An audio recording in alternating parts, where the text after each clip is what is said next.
February 26, 1945. Iwo Jima.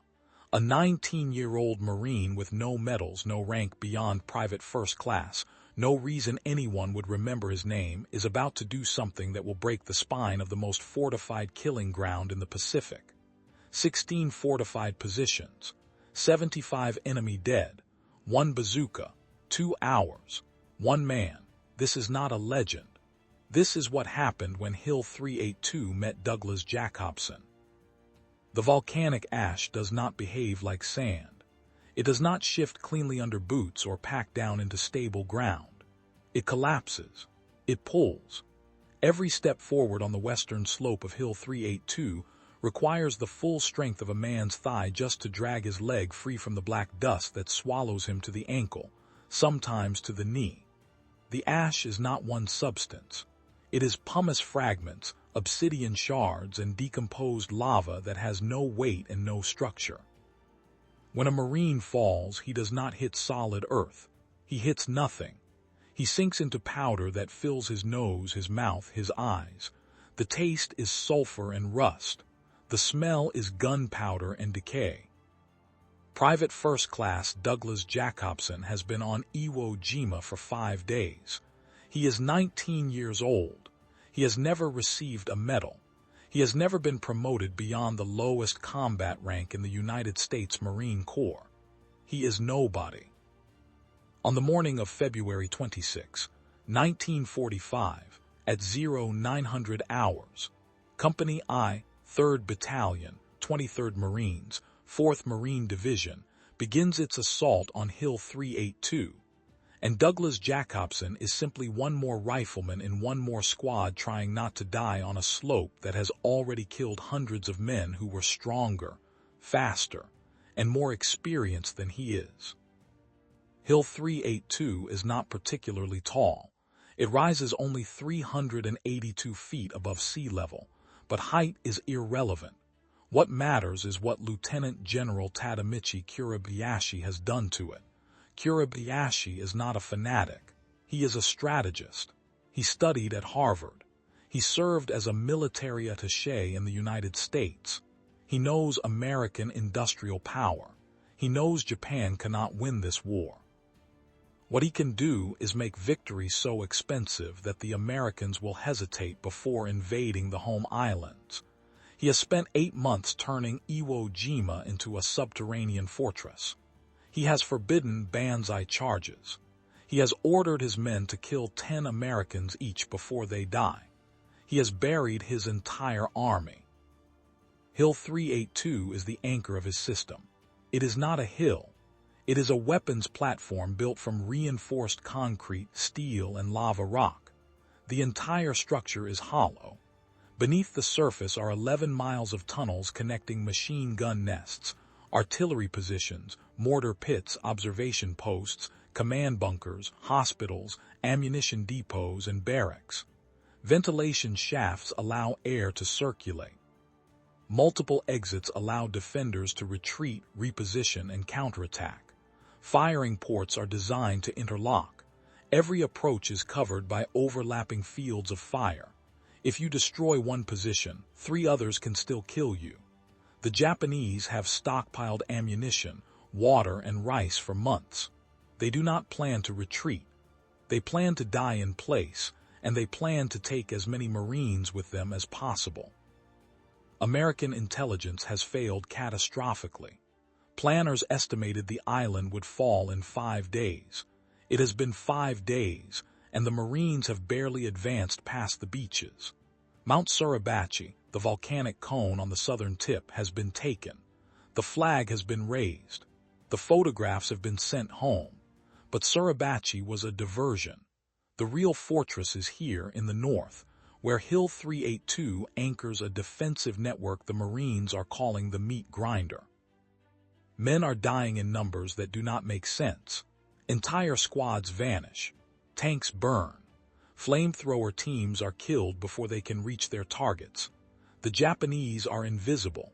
They fire from concealed positions, then disappear into the tunnels before American artillery can respond. The Marines advance across open ground and the volcanic ash slows them to a crawl, and the machine guns cut them down in rows.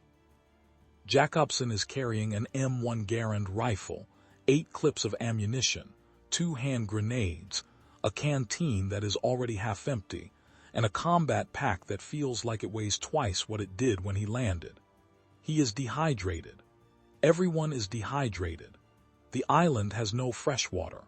Every drop has to be brought ashore in cans, and the surf is so violent that half the landing craft are swamped before they reach the beach. Men are drinking from their canteens in tiny sips, trying to make the water last, knowing they will run out long before they can get more. The heat is absurd. The sun reflects off the black ash and turns the entire slope into a furnace. Jacobson's uniform is soaked with sweat. His hands are shaking. Not from fear, though there is fear, from exhaustion, from dehydration, from 5 days of fighting without rest. Ahead of him, 2 Marines are carrying a bazooka. One man holds the launcher, the other carries the rockets. The M1A1 bazooka is a simple weapon. It is a steel tube 5 feet long, open at both ends, with an electrical firing mechanism and a shoulder stock. It fires a 3.5-pound rocket capable of penetrating 4 inches of armor at close range. It is designed to destroy tanks.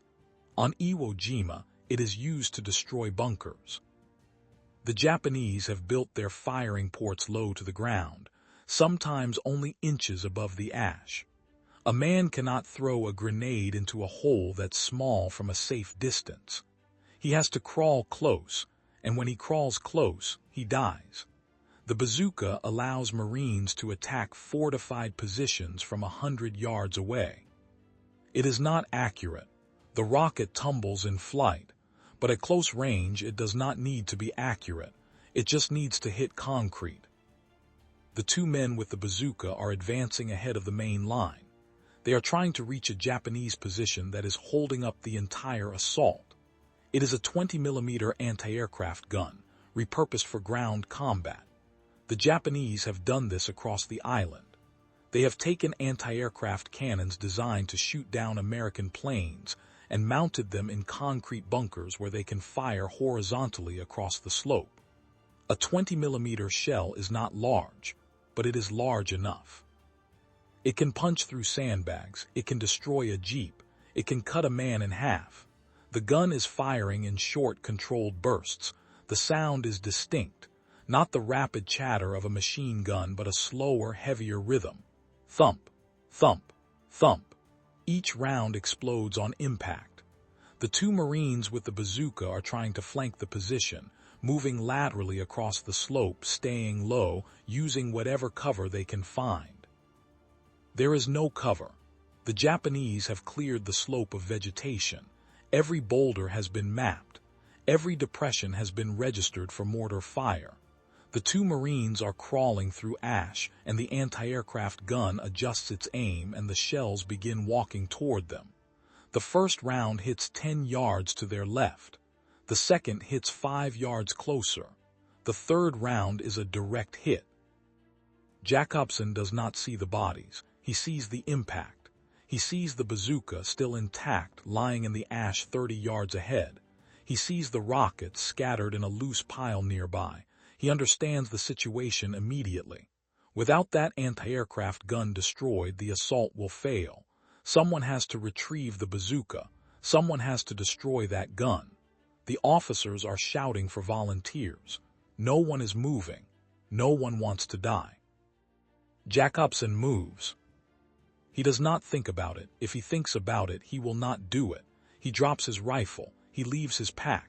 He runs forward across open ground, and the ash collapses under his boots, and he is not running anymore. He is lurching. He is dragging himself forward with his arms because his legs cannot move fast enough through the powder. The anti-aircraft gun is still firing. The Japanese crew has seen him. They are tracking him. The shells are hitting close enough that he can feel the concussion in his chest. He reaches the bazooka. He grabs it. He grabs as many rockets as he can carry. He turns, and he runs back toward the American lines, and the shells follow him, and he does not get hit. He is back in the relative safety of a shallow depression in the ash. He is holding a weapon designed for 2 men. The bazooka operator aims and fires. The assistant loads the rocket, connects the electrical wire to the firing mechanism, taps the operator on the shoulder to signal ready, then stands clear of the backblast. Jacobson does not have an assistant. He has himself. He kneels in the ash. He props the launcher on his shoulder. He reaches behind himself, pulls a rocket from the pile, loads it into the rear of the tube, connects the wire, braces the weapon, aims at the anti-aircraft position, and fires. The backblast is a cone of flame and gas that extends 15 feet behind the launcher. If anyone is standing in that cone, they die. Jacobson is alone, so the backblast only scorches the ash. The rocket leaves the tube with a flat crack and a trail of white smoke. It does not fly straight. It wobbles. But the range is short and the target is large, and the rocket hits the concrete wall of the bunker and detonates. The explosion is sharp and loud. Smoke and dust billow from the position.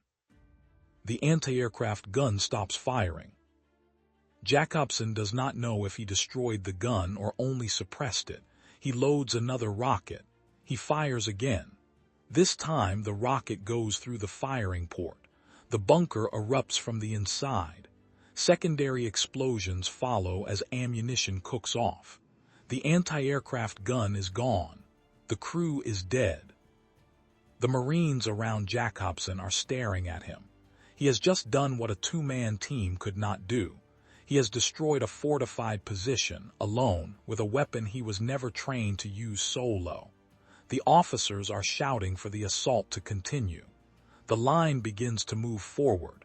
Jacobson does not move with them. He stays where he is. He reloads the bazooka. He looks for the next target. There is always a next target. Hill 382 is not one position, it is dozens. Jacobson can see the firing ports. He can see the muzzle flashes. He can see the places where Marines are dying because they cannot advance past interlocking fields of fire. He chooses a machine gun nest 20 yards to his left. He fires. The rocket hits low, blowing a crater in the ash. He fires again. This time, the rocket penetrates the bunker. The machine gun goes silent. He is out of rockets. The pile he brought back is empty. He needs more. He looks behind him. There are supply points scattered across the beach, but the beach is hundreds of yards away and the route back is under constant fire. There are dead Marines scattered across the slope. Some of them were carrying ammunition. Jacobson leaves the bazooka in the depression. He crawls forward, moving from body to body, searching for rockets. He finds 2 on a dead Marine 10 yards away. He finds 3 more near a destroyed Sherman tank. He crawls back to his position. He reloads. He fires. This becomes his pattern. Fire, crawl, scavenge, return, fire again. He is not following orders. No one has told him to do this. His squad mates have advanced with the main line. His officers do not know where he is. He is operating independently, moving across the slope alone, choosing his own targets, fighting his own war. He is not thinking about tactics. He is not thinking about heroism. He is thinking about the next bunker, the next machine gun, the next mortar pit. If he can destroy it, Marines will live. If he does not destroy it, Marines will die. The logic is simple. He destroys a second machine gun nest. He destroys a rifle pit that is pinning down a squad from Company I. He destroys a mortar position that has been dropping shells on the American lines for 2 hours. Each time he fires the bazooka, confirms the kill, then moves to find more ammunition. The Japanese are trying to kill him. They are firing at him from multiple positions. Rifle rounds snap past his head. Mortar shells burst close enough to shower him with ash and shrapnel. He is not hit. He does not know why. Luck is a shallow explanation. Perhaps the ash is saving him. Perhaps the smoke and dust are obscuring him. Perhaps the Japanese are overwhelmed, trying to defend too many positions at once and cannot focus their fire on one man. It does not matter. He keeps moving. He encounters a Japanese Type 95 Hago light tank. It is dug in hull down, only the turret exposed, firing its 37mm gun at advancing Marines. The tank is small, lightly armored, obsolete by the standards of 1945, but it is still a tank. Its armor can stop rifle fire. Its gun can destroy anything the Marines have at the squad level. Jacobson approaches from the flank. The crew does not see him.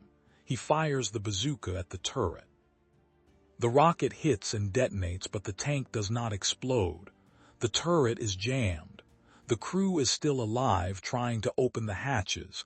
Jacobson reloads. He fires again, aiming for the same point. The second rocket penetrates. The tank burns. He loses track of time. The sun is higher. The heat is worse. His canteen is empty. His hands are blistered from handling the hot metal of the bazooka. His shoulder is bruised from the recoil. His ears are ringing from the constant explosions. He does not stop. There are more targets. He destroys a pillbox. He destroys an observation post built into a natural cave. He destroys a bunker complex that is firing on Marines from 3 different angles. He uses the bazooka when he has rockets. When he runs out, he uses grenades. When he runs out of grenades, he uses his rifle. He kills men at close range. He does not see their faces. He sees their weapons. He sees the positions they are defending. He kills them and he moves on. By mid-morning, something has changed. The Japanese fire is slackening. Positions that were firing steadily are now silent. The Marines are advancing faster. Squads that were pinned down are moving up the slope. Jacobson does not realize what he has done. He has systematically dismantled the defensive network anchoring Hill 382. He has destroyed 16 fortified positions. He has killed approximately 75 Japanese defenders. He has collapsed interlocking fields of fire that were designed to hold the hill indefinitely. He has done this alone, over the course of 2 hours, with a weapon he was never supposed to carry by himself. Company I reaches the summit of Hill 382. Supporting units from the 24th Marines move up to consolidate the position. The hill is taken. The meat grinder has been broken. Marines are digging in, setting up defensive positions, waiting for the inevitable counterattack. Jacobson walks back down the slope. He is still carrying the bazooka. He has no more rockets. He is exhausted. He is dehydrated. He has minor shrapnel wounds on his arms and legs. He does not remember getting hit. He does not care. An officer stops him, asks him what he has been doing. Jacobson does not know how to answer. He has been fighting. That is all. The officer stares at him. Word is spreading. Marines are talking about the kid with the bazooka who destroyed half the Japanese positions on the hill by himself. No one knows his name yet.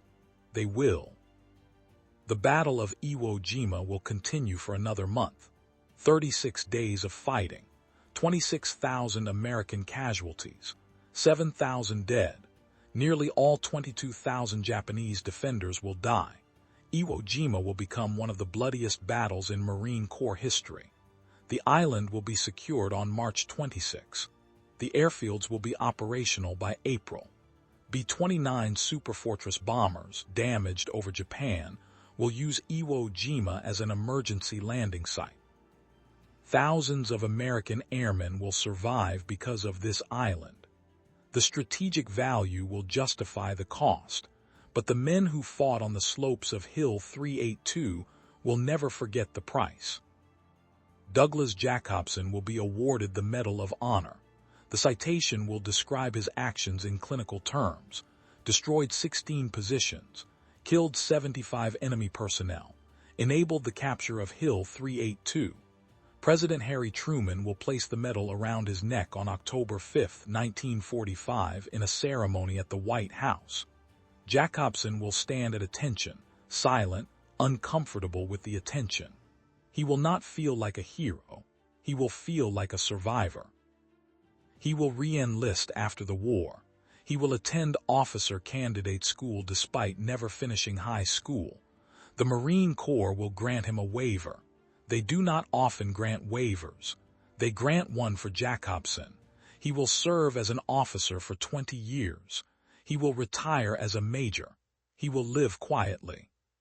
He will not talk about Iwo Jima unless asked, and even then he will not talk much. He will attend reunions. He will stand with the other survivors, men who understand what the volcanic ash felt like, what the heat was like, what it meant to watch friends die in front of you and keep moving forward because there was no other choice. He will die in the year 2000. He will be buried at Arlington National Cemetery, Section 60, among thousands of other veterans. His headstone will list his name, his rank, his dates of service, and the Medal of Honor. It will not list the 16 positions. It will not list the 75 men. It will not describe the 2 hours on the slope of Hill 382 when a 19-year-old private first class with no decorations and no reason to be remembered decided that the only thing that mattered was the next target. History is not made by men who wait for orders. It is made by men who see what needs to be done and do it, regardless of the cost.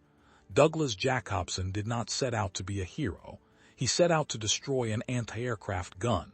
Then he destroyed a machine gun nest. Then another. Then another. He did not stop because stopping meant his friends would die. The logic was simple. The execution was nearly impossible. He did it anyway. Hill 382 fell because one Marine refused to stop. If you found this story compelling, please subscribe to this channel. Leave a like if you believe stories like this deserve to be remembered. Comment below with your thoughts. What do you think drives a person to do something like this? Is it training? Is it desperation? Is it something we can never fully understand unless we are standing on that slope in that ash with that weight on our shoulders? I want to hear what you think. Thank you for watching. Remember their names. Remember what they did. They earned that much.